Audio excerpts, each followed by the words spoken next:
This is the second video I am filming on the 2022 Lexus LC 500, and you might be wondering, well, why? That's because initially I got impatient and then I went to the Japanese press media site and I made a video talking about the changes made to kind of the Japanese slash international LC 500. We assume that those would pretty much be the exact same changes made to the United States model. However, there are some other updates made to the United States LC 500. Okay, it's been updated very late, of course, and conveniently a week after I made my Japanese press media LC updates, that's when the United States website got updated as well. Let's get into it. Let's talk about some of the actual United States changes, because if you're in the market, if you're going to be buying one of these things, this might be of interest to you. All right, the main highlights: dynamic handling enhancements based on the Lexus driving signature.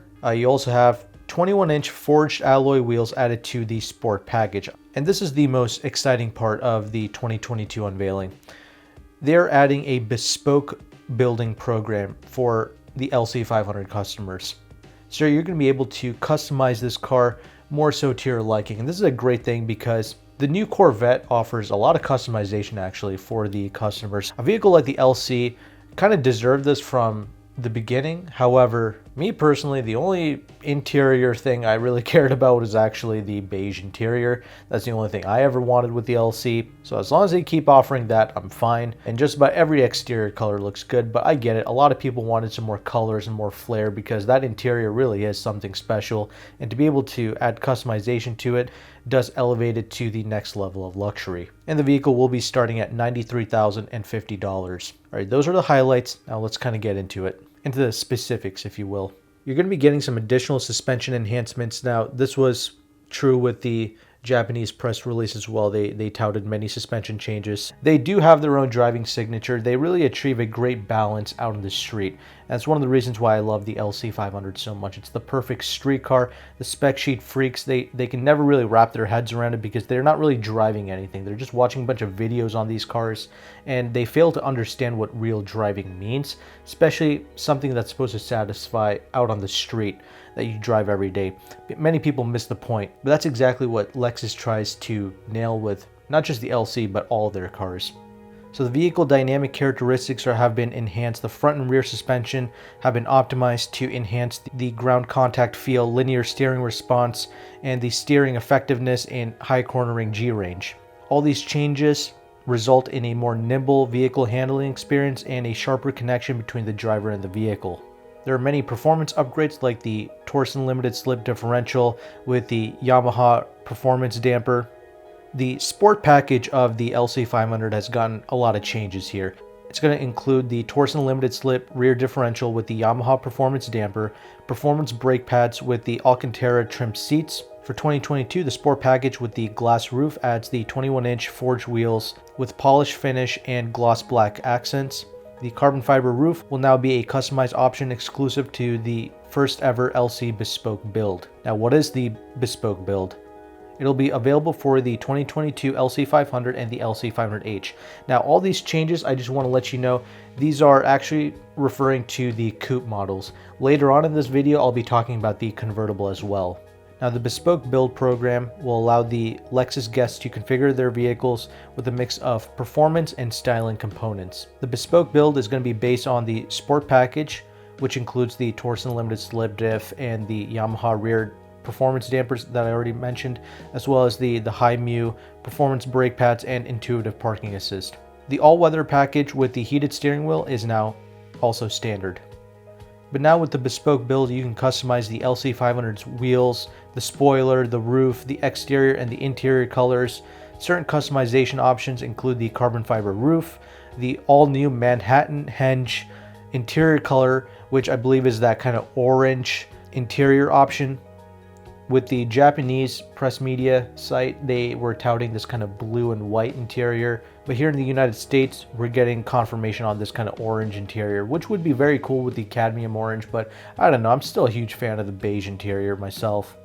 And you have things like the carbon fiber air wing spoiler and the 21-inch forged wheels with a black finish, that were previously only available on the LC Inspiration series. They almost always do this. They come out with an Inspiration series, like they came out with that green car, right? That was an Inspiration car. But then a couple months later, they offered that green color, that nori green, as a regular LC 500 color, right? And then they came out with that black on black LC with those 5-spoke wheels. Now those 5-spoke wheels are available on just about any LC 500. But that spoiler is disgusting. I can't believe that they would put that thing on the back of the LC 500. That is one of the most hideous design choices I have ever seen. Really ruins the look of this car. Now I get it. Some people are probably like, oh my God, it looks amazing. If you're one of those people, leave your thoughts in the comment section below, but that is one of the worst things I've ever seen.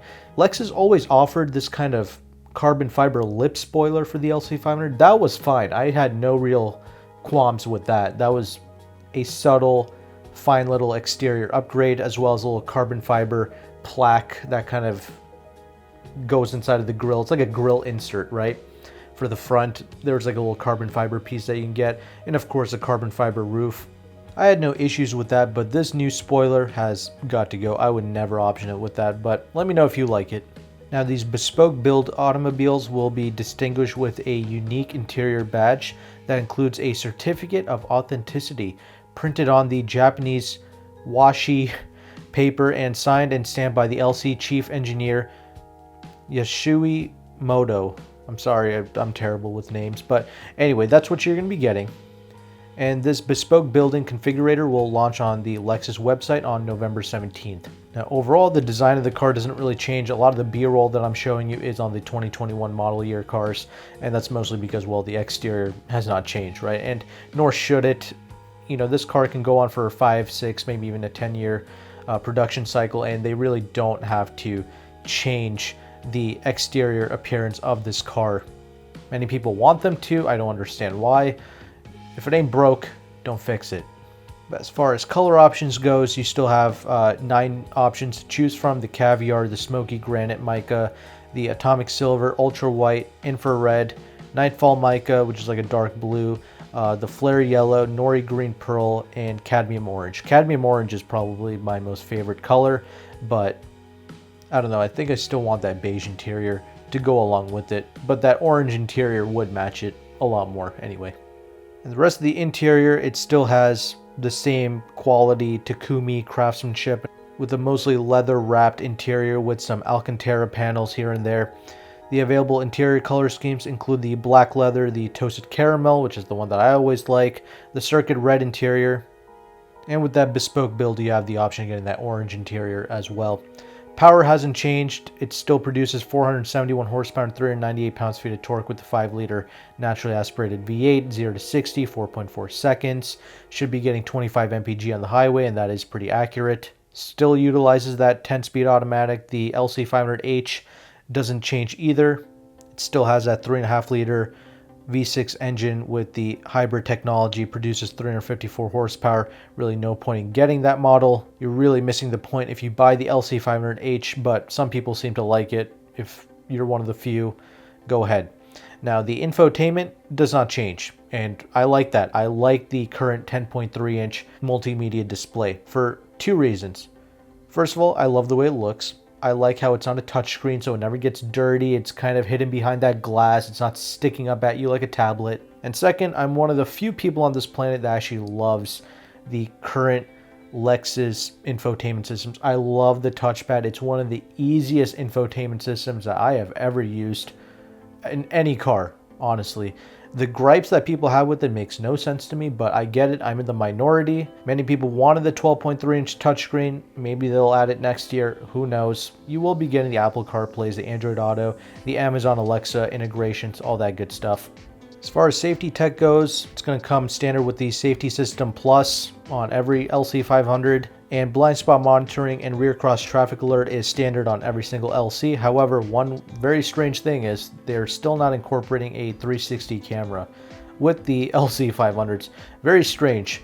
The LS500s do utilize a 360 camera, but not the LC. Anyway, the changes are cool. I'm digging the bespoke build program. However, I'm still pissed that there's no F Sport package. That's the only thing I really wanted to see out of a new LC500.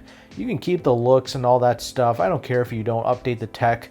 I like it the way it is. All I wanted to see was something a little different. An F-Sport package, slightly louder induction noises, a slightly retuned exhaust to maybe sound a little bit louder, crackle a little bit, you know, small subtle things like that. Little carbon fiber body kit nonsense, not the stupid spoiler that they displayed here, but you know, subtle things that Lexus is always good at implementing, right? That's all I want to see here. Something different. I wanted to see that little F-Sport badge on the side of this thing. It would have looked really sharp. We'll probably have to see what they do in 2023 now.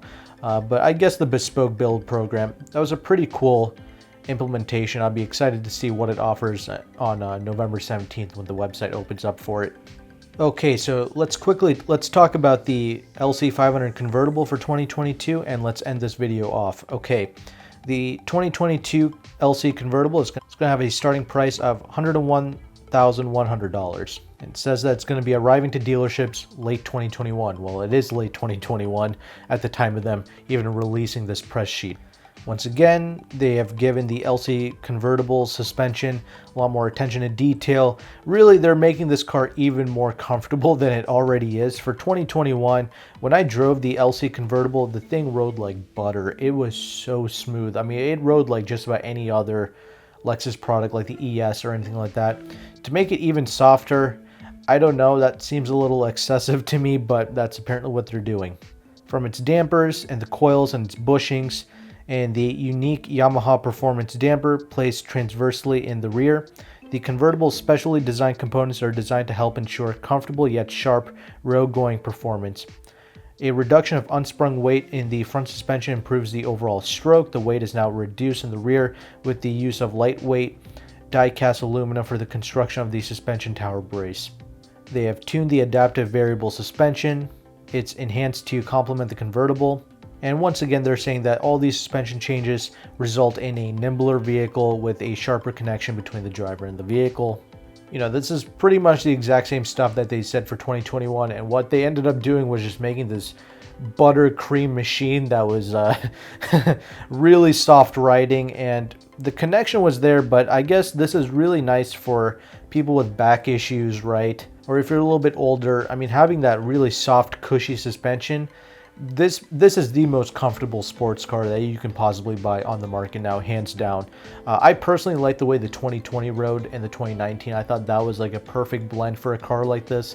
It felt edgy enough, but these new cars, 2021s and up, if you're looking for supreme ride quality, well, look no further, and 2022 seems to be even softer still.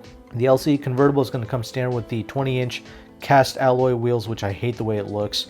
The 20-inch forged wheels are also available, but I would never get the 20-inch wheels because then the car is going to ride even softer still, because at least with the 21s, you'll get a little bit more feedback in the steering now. And the suspension is so soft now that you can rock the 21s and not worry about the ride quality. If you're buying like a used one, like a 2018 or something like that, then yes, I would definitely go with the 20-inch forged wheels at that instance, because the 2018s were very rough cars.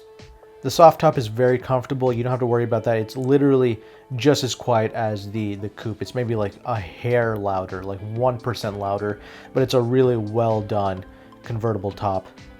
They do use magnesium and aluminum components for the roof links to support the structure. And the roof can be open and closed at speeds up to 31 miles per hour. And takes only about 15 to 16 seconds to open and close, which is pretty great. The convertible top will be offered in two colors, the black color and the sand color, but in the Japanese press media site, they said that they were going to offer a kind of blue top as well, but I guess in the United States, we're not going to be getting that. And again, this is why I decided to make a second video talking about the 2022 changes. And you essentially have these same colors to choose from as the coupe. And the interior colors that are available are the black, the circuit red, and the toasted caramel. No word on the bespoke program being available on the convertible. At least they're not saying it's available here in this press sheet. There's no word of it. But it's very strange if that program is not added for the convertible, right? So in November 17th, when that website opens up, we'll see. The HVAC system is very advanced because obviously it's a convertible, it's got the neck heaters, all this stuff. It's got a great automatic climate control system, so that's not really an issue. It's really refined with the top up or down. I mean, it does a great job. 0 to 60 is a little bit slower with the convertible, as you would expect, because it weighs a little bit more. Still utilizes the same engine with 471 horsepower, 398 pounds-feet of torque. No hybrid model for the convertible because there's no space for the battery pack. But yeah, 0 to 60 time is going to be 4.6 seconds. The top speed is limited to 168 miles per hour. Still has the engine intake. Naturally carries the sound through a diaphragm into the sound pipe, and it carries the sound of the V8 into the cabin space to enhance its rumble, similar to the system employed in the Lexus LFA. So you still have that sound tube or that induction tube.